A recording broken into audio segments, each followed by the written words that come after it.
Here are Australia's political leaders. They seem really sure of this one thing. They think renewable energy is cheap and it's going to bring down power prices. Renewable energy is actually now the cheapest form of energy.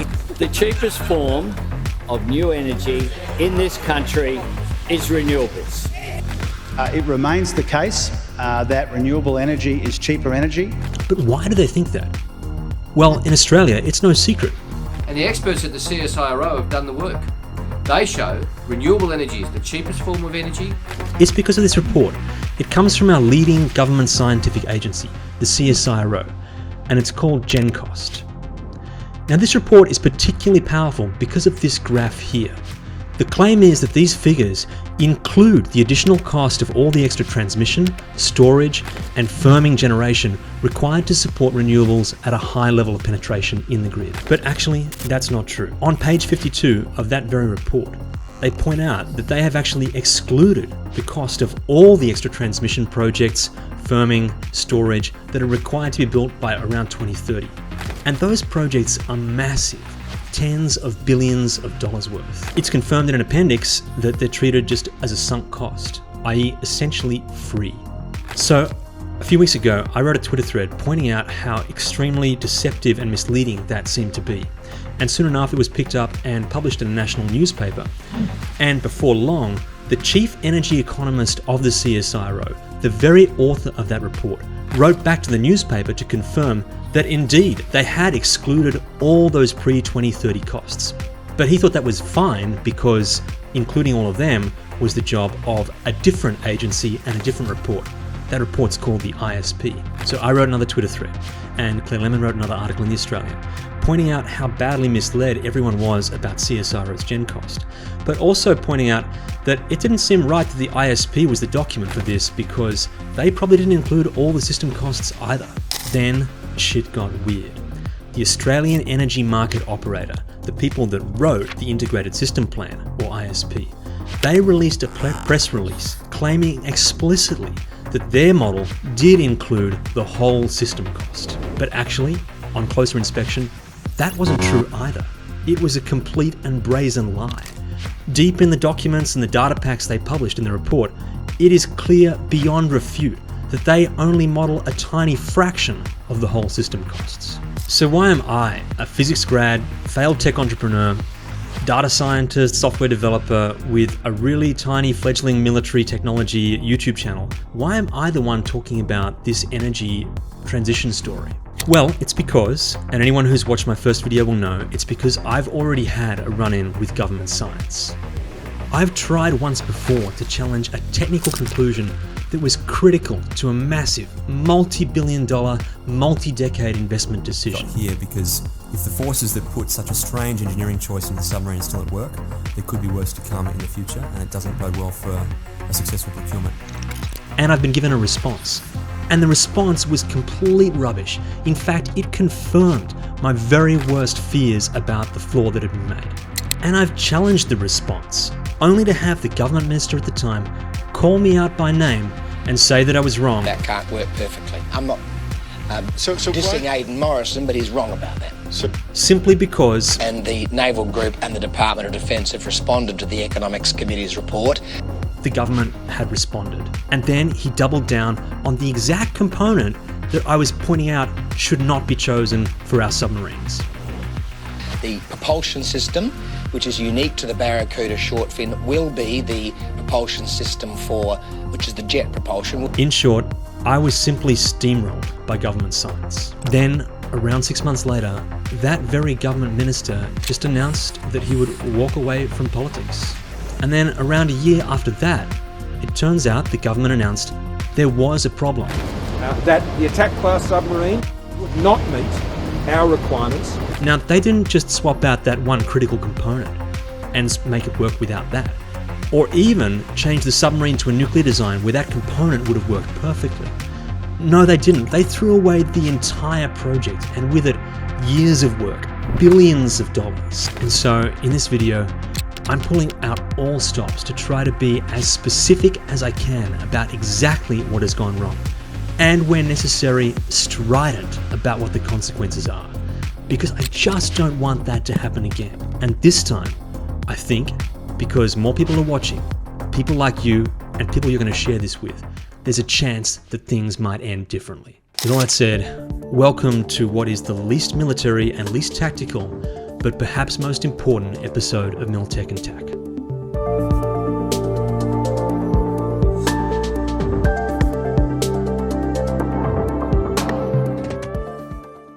So you've met some of Australia's politicians. It's common enough in Australia for people to think that politicians are kind of stupid. That's why I want to introduce this guy. His name's Simon Holmes-A-Court, and being stupid is not something that he's frequently accused of. In fact, he's widely regarded as being pretty smart.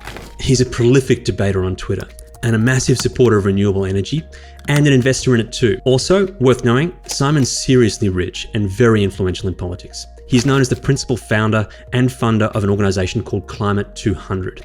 In the last election, they backed a group of loosely affiliated independents called the Teals. Now, the strategy was they were going to target a bunch of pretty well-off, well-educated, inner urban seats that were traditionally held by the Liberals, the blue team in Australia, but target a group of swinging voters who were close enough to going green because they were concerned about climate change. And the strategy worked perfectly. They actually unseated a number of very prominent Liberal politicians, and Labor, the red team, came to power. So it's actually not much of an exaggeration to say that our current Prime Minister, Energy Minister, and Treasurer kind of owe Simon a lot of thanks for even having their jobs right now. But along with being rich, smart, super influential and effective, Simon is also wrong. Dead wrong about what GenCost actually says. This is him on Twitter citing GenCost to slap down opinions he doesn't like, in this really haughty, haven't you even read the literature kind of tone. This is him saying exactly what he thinks GenCost does, represents the total system cost. And here's Paul Graham, the author of that report at CSIRO, saying that's not what GenCost does. It doesn't include the full system cost. Couldn't be clearer, there's no wriggle room in that. Simon Holmes-A-Court on this one is definitely wrong. But before I go any further in this video, which frankly won't be all that kind to Simon, I want to clear something up. I'm not choosing Simon as the stalking horse to unpack how a whole nation was deceived because I think he and his movement are evil and wrong. It's actually closer to the opposite. I think they've tapped into something in Australia which in intent at least is pretty good and right. Australia's political system, communities around the country that have become disengaged from the political system, that are tired of the inaction on climate change. People are concerned about climate change and they do want to decarbonise our economy, hopefully without destroying it. It's also fair to say that disillusionment with the major parties is pretty high in Australia. In fact, if there was a Teal in my electorate in the last election, there's a chance I would have thought about voting for them. And so if Simon, who's quite intelligent, extremely well-resourced, and totally motivated, renewables are basically his life work at the moment, if he can get something like this wrong, pretty much anyone can. That's why he's the perfect stalking horse. That, and he's debated so much on Twitter that we know everything he thinks about this stuff all the time. So let's just zoom out for a moment. Why does Simon or anyone else really like renewables so much? We have these boundless plains, they're windswept and they're sun-drenched. We can generate electricity cheaper than almost any country in the world. It's because of this image of nature and of abundance.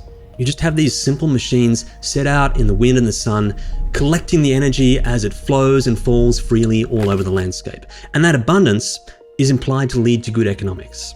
So why are people like me skeptical? It's because whilst abundant, that energy is unpredictable. It falls in splashes and splotches all over the landscape, and you never know exactly if it's going to be reliably present at any given time, unless you add more systems to make it so. It's that diffuse, splotchy distribution of energy with it falling and flowing all over the landscape. Now that wouldn't really be a problem if that's how humans absorbed energy. If we needed energy kind of like a crop needs rain, doesn't matter whether we get any today or tomorrow, a dry week is fine, so long as enough comes throughout the season overall. If that's how human civilization needed electricity, renewables would probably be great. However, human civilization absorbs energy more like an animal needs oxygen. We need some of it all the time. In fact, we need exactly the right amount all the time. And we can't control exactly how much that is and when we need it. So we need a system for renewable energy that collects energy in this diffuse pattern that matches how a crop gets it. Let's call that an irrigation system, but delivers it consistently all the time in the perfect amount, like a mammal needs it. Let's call that a Scuba system. And it's this massive big mashup of machinery that collects like an irrigation system but delivers like a Scuba system. That's the bit that is expensive and complicated. So basically everybody agrees we need these huge amounts of transmission and storage and backup firming generators to make that system work. Even the people that disagree with me about the cost, they still agree that this machine exists. The most important thing we can do is to rewire our nation. Because the fact is, there is no transition without transmission. The question is really just around how we perceive it. Is this machine a great big monstrosity trampling over the landscape, an offense to nature and economics? Is it a Frankenstein? Or is this machine big but good? And maybe it's mostly already there and it's just going to grow kind of naturally and efficiently to slowly connect us better and deeper with the energy that gives our society life in the landscape. Is it like the home tree from Avatar? Now, you can pick whichever image you think suits you best, and it might be somewhere in the middle, but it's somewhere on this spectrum that I think all the confusion about energy debates really lies. So let's just focus on one piece today. What is the size of this system? And that drives the cost. Now, the truth is, when you start adding renewables to the grid, the size of the system that supports it, or the transmission, that doesn't actually have to grow very much at the start, at least. And that's because the other energy that you already have in the grid, mostly fossil fuels probably, that can just be dialed back down to accommodate the new renewable energy whenever and wherever it comes. So that doesn't add much to the system at all. However, if you think that's a good guide as to what happens next, you could be very wrong. And that's because at around about 30-40%, you start to get to the point where when you have a good day for renewables, you've got too much energy in some place for some time, but still not enough in other places and other times. And at that point, you have to start moving energy around. That's where the costs start to increase. And so to keep on decarbonizing beyond this point, one of three things has to happen, and usually some of all three. First, you just start to waste some energy where you have too much of it. And that means you have to have more collectors that are less efficient overall. So your collection system, the solar panels and wind farms, they increase in size. The second thing that happens is that you need to move energy through time to a different time when you do need the energy. That's using storage, so your storage system increases, more batteries and pumped hydro dams. The third possibility is that you move the energy through space to another place that does need the energy at the same time. That increases the size of your transmission system. Now, the key thing to realize is that if you efficiently increase the size of your system, you always have to either waste more energy or move more energy. And you need to move it further than the last bit, through space or time. You never get to move less energy to continue decarbonizing. It always has to be more energy, and you have to keep moving it further. So the total system size, it actually keeps increasing and increases faster and faster. It matches this ski jump kind of curve. So that's how I knew, looking at these graphs from CSIRO, that something had to be missing. There's no ski jump here at all. Plenty of other studies of this integrated renewable system produced this ski jump, but the CSIRO's graphs, they were basically almost flat. So what did CSIRO actually do in GenCost? To understand that, we have to contrast this ski jump curve with the shape of a practical build. The thing is about lots of projects in infrastructure, particularly transmission and pumped hydro, is they have to be built in these big lumps. A practical build is lumpy. And often you have to figure out how much of something you need and plan it for the size you might need for decades out and build it once up front. And so the practical build curve doesn't look like a ski jump. It looks more like this kind of stretched out S curve.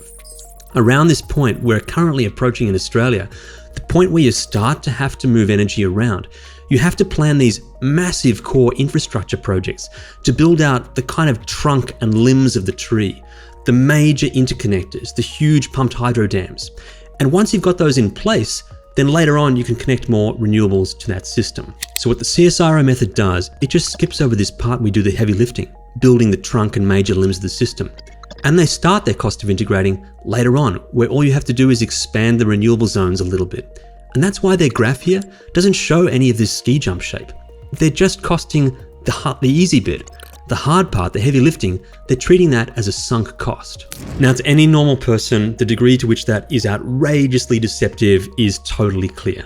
Imagine you ask someone what the cost was to land a man on the moon. But then they just told you what the cost was for when your rocket was already halfway there and you were just literally coming down to land.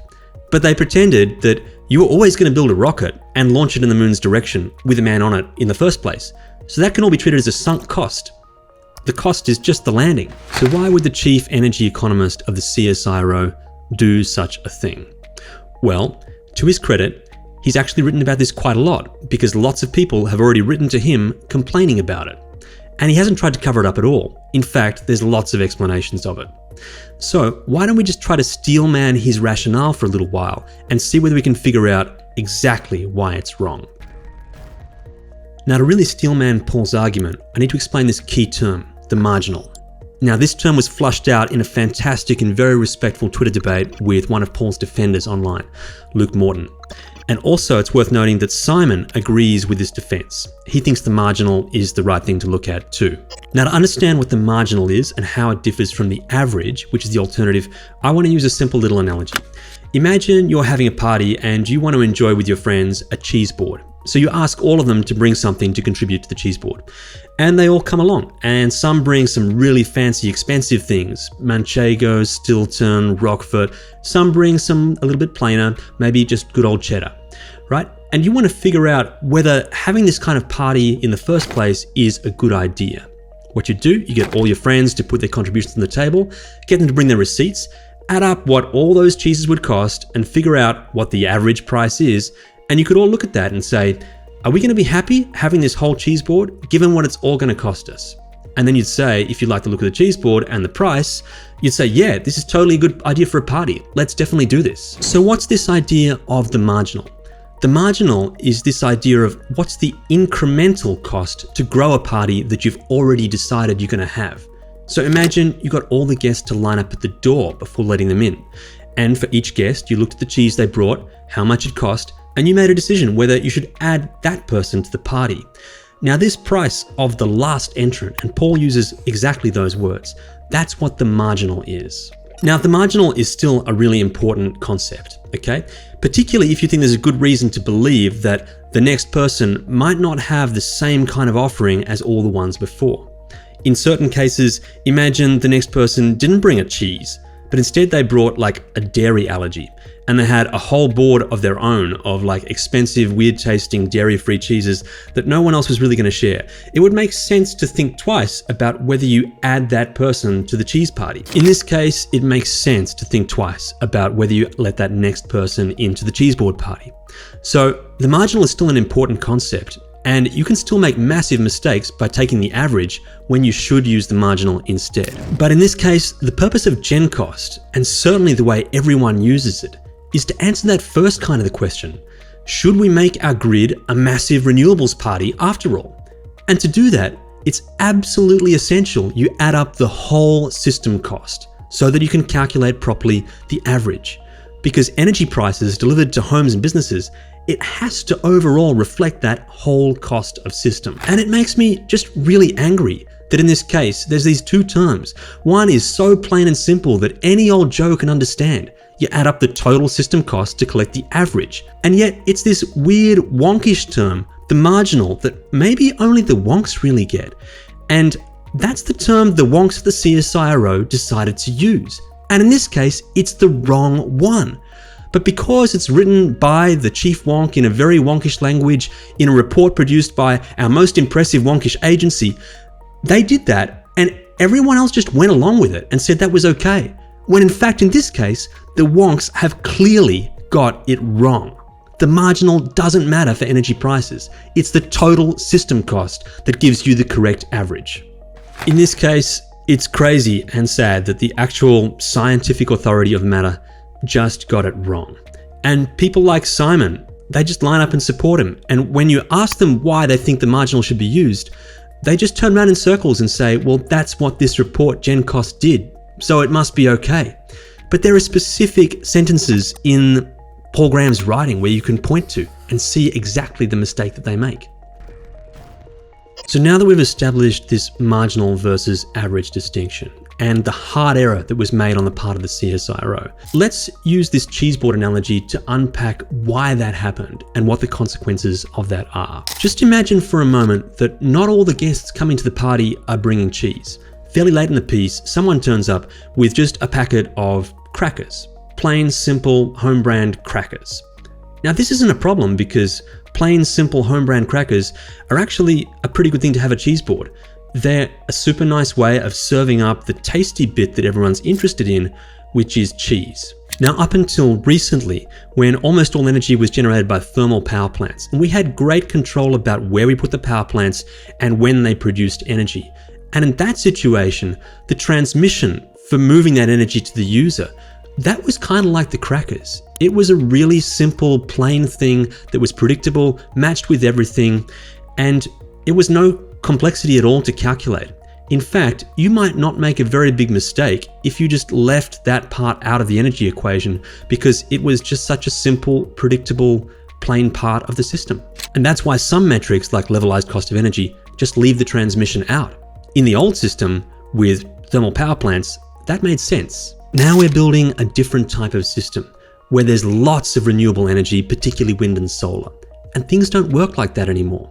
Now we have to move heaps and heaps of energy around. And so the transmission and the storage, instead of being trivial and minimal, they become large and complex. What was previously the simple part that you could leave out because it was so ubiquitous and constant and predictable is now the intense and complex and difficult thing to build. The cheese has become the crackers. And it's this cheese cracker confusion, the belief that one part of a system dominates the cost and value of another. It's this confusion that I think explains so much of what's gone wrong in energy debates. To unpack that, let's look at two statements. One of them utterly false, and one of them true but entirely useless. These two statements that people make all the time about wind and solar energy. Let's start with the false statement, the claim that wind and solar are flexible, made here casually by the European Commission. Now there's absolutely nothing flexible at all about a power source that comes and goes in a way that you can't control. So what do they mean? Why on earth would they say that? Well, they say that because a grid that has lots of solar on it has to have lots of flexibility to accommodate the solar. In this case, the solar demands flexibility. It doesn't provide it.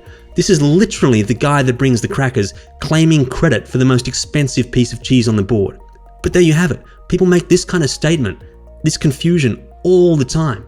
Now the second claim, the one that is definitely totally true, but utterly useless. One of the many advantages of having a country covering 5% of the world's landmass is that it's always sunny or windy somewhere. It's always windy or sunny somewhere. This is Matt Bevan from the ABC. Now, why is it useless? Because if you think about what you'd have to do to make that useful, you'd need to have enough extra solar or wind somewhere to power somewhere and everywhere else. And you'd have to have enough transmission to get that energy from somewhere to everywhere else. And you realize that somewhere could be anywhere, so you just need heaps of transmission all over the country. And we need huge investment in big electricity transmission lines all over the continent. Now, if you really have this cheese crackers confusion set in so firm, where you believe that transmission is just definitely so cheap, accessible, simple that you can have as much of it as you want, then you might actually think that an infinite transmission model is a useful approximation to reality. And so people build models just like that, where they assume transmission is infinite. We call those models copper plate models. And Simon loves them. Here's him arguing they demonstrate just how little storage Australia needs to reach like 99% renewables. But the author of that model is quite upfront. This is definitely copper plate.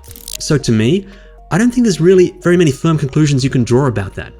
Just imagine for a second if you can't instantly and perfectly make up for a lull in Victoria and Tasmania when the wind stops blowing with an extra bit of wind that came in far north Queensland 3,000 kilometers away. If you think that's the case, then of course, it would all be easy. But if it's not that case, if we're in reality, things would be just so much harder. This is that cheese cracker confusion set in again and baked into models that people like Simon always love to refer to prove their point. But the question we really need to be asking is whether Paul Graham might have some of this cheese cracker confusion? Does he have a deep set belief about one part of the system, the generation, being much, much more important than everything else and much more valuable too? Because he's the most important person in Australia who could have untangled this mess and adjudicated on that debate. Which one is the cheese? Which one is the crackers? And I think actually he does have a deep set belief about this. And I think that mostly because of this appendix right here, which Paul has written to answer an objection about these sunk costs not being included in the cost of renewables. And here he starts it with this nice little lecture about the significance of price signals for privately funded generator projects. Now, why would he do that when every single major project listed under the business as usual scenario, these are not privately funded generator projects. They're massive transmission projects, huge publicly funded generators, pumped hydro storage. None of these actually fit into the category that he's talking about. In fact, things work exactly the opposite way. For big transmission projects, we build them and add them to a regulated asset base so that users pay for them for as long as they're in service after they get built. So there are two ways of interpreting this little explainer. Either Paul is being a total prick because he understands just how irrelevant what his writing is, and he's just using it as pure obfuscation, just to throw sand in the eyes of the people that wrote the initial submission, like Dave Carland. And if that's the case, well, I actually thought that was the case. But there's another alternative. Maybe he genuinely thinks that he's explaining something really important and true, and that the person he's explaining it to just hasn't got it yet. And in that case, he is so deeply beset with this assumption that generated energy is what matters in energy costs, when that actually might not be the case. And he's so sure about that he's blind to pure and simple factual errors in his own work, like this one. He doesn't seem to realize that most of that infrastructure we built won't be paid for by 2030. In fact, that's just when we're going to start paying for it, because we add it to the regulated asset base. And this one here, arguing that the costs associated with building a project that finishes in 2030 are irrelevant to all the things that connect to it afterwards. Paul, it's exactly the other way around. You can't use infrastructure until you finish building it. So all the renewables that you had up to 2030, they're the ones that don't need the project that you finish in 2030. It's all the other ones that follow thereafter that justify building that project that finishes in 2030. Now, if Paul, who literally wrote the book that could have untangled this cheese crackers confusion, if he has a deeply beset, held belief about which one is the cheese and which one is the crackers, that could explain a lot. Because there are actually two ways that this cheese crackers confusion could help to mask and hide the effects of this marginal average error that he's already made. The first is to argue that the marginal cost is a pretty good sample of the average. That's like if the last entrant to enter the party, he brought a wheel of brie to the cheese board. And it just so happened that the average of what was already on the plate was kind of like brie. Some were a bit more expensive, some less, but the average was about that price. In that case, you've still used the wrong method, but you lucked out and got kind of the right answer. So in that way, if Paul was definitely assuming that he'd already picked the right thing and that the renewables were the cheese, he could have ignored that kind of error. The second thing you can do is you can plan on adding so much of the next marginal increment that it just comes to dominate the average. So imagine the next person in line to enter the cheese board party, they brought a wheel of brie. But the next 100 people thereafter, they were also carrying brie. Now, if we let all those guys in, well, the cheese board would be a brie board and the costs would look, well, pretty close to brie. Still the wrong technique, but you get pretty much the right answer. And provided everyone likes brie, that might not be too bad. But what if the next person coming in just brings crackers? And when they get that odd look that says, hey, that's kind of a bit of a cheapskate contribution, they say, oh, no, don't worry. I can bring loads more crackers. That's no better. It's still a cheapskate contribution because if you put all those crackers on the table, it totally throws out the proportions. Someone else would have to go and get more cheese. Now, I think that's the error that Paul has made here. He says long run marginal when he should just say average. That's the correct answer. And he does it again here when he's explaining LCOE, levelized cost of energy. Again, long run marginal, which is totally not right. Levelized cost of energy is like the averagest of most average metrics. It's got nothing to do with the marginal. And still he's written that, long run marginal instead. That's not right. That's just Paul Graham. So that's what I think has happened. Paul Graham has used marginal where he should have used average. And that's terrible because he's like the one guy that should have clarified this and adjudicated on which is the cheese and which is the crackers. But because he was so sure that the next bit of renewable energy added had to be the cheese, he just forgot to look at everything else that was already on the board. He didn't add up all the transmission investments. And so he's published a graph that confirmed exactly his own prior intuition and everyone else's. And we've landed in this huge big mess. And now there's even people like Simon defending his use of marginal just because that's what he did. Now this mistake to put your faith in the marginal picture of renewable energy costs rather than the average, which comes from the total, this has absolutely profound consequences for how you think about energy prices and what you think they're about to do in the future. It's easy to visualize if you look at these two conceptual graphs. The one at the top is the marginal picture, what it costs for that next incremental bit of energy that you add to the system. The one below is what you get when you add up all those marginal steps. It looks like that S-curve we had before. Now, if you want to go from the top one to the bottom, that process is called integrating mathematically. It literally means adding everything up or making it whole. And in the highest of ironies, the reason that the CSIRO did so badly in their calculation of the cost of integrating renewables in the infrastructure sense is they just forgot to do the integrating step in the mathematical sense. But it's this integrated picture that tells you what's going to happen with energy prices. And you can just imagine what happens when all these people are stuck with this marginal image in their head. And that includes Paul Graham, Chief Energy Economist of the CSIRO, Simon Holmes-A-Court, almost certainly our Prime Minister and Energy Minister in Australia. And you can see where things are going to go wrong.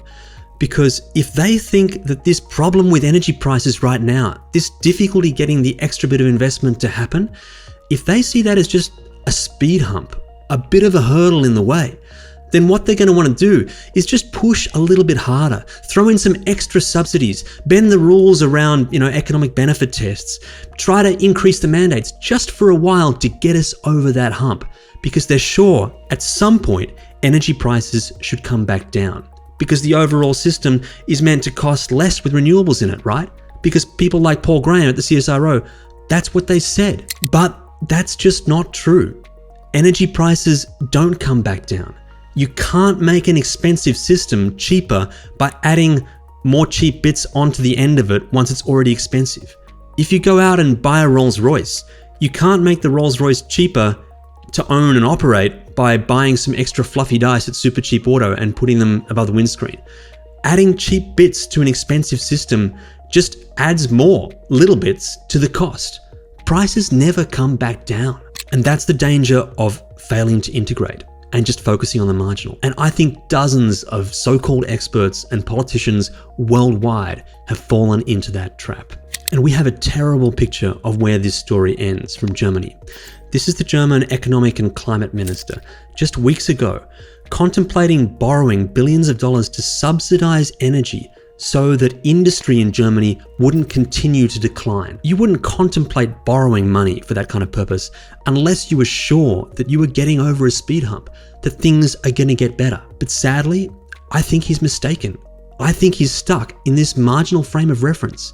He's believed something which isn't true. Prices aren't going to come back down. And so this picture of German industry on the brink of shrinking and collapsing, this image is where this story leads, where this marginal delusion leads us. And now, thanks to GenCost and Paul Graham at the CSIRO, we have a perfect picture of where this delusion actually begins. I hope that's useful to know. Coming up in part 2, to complete this picture and explain why this delusion hasn't yet gone away, I want to focus on this next report, the ISP from the Australian Energy Market Operator.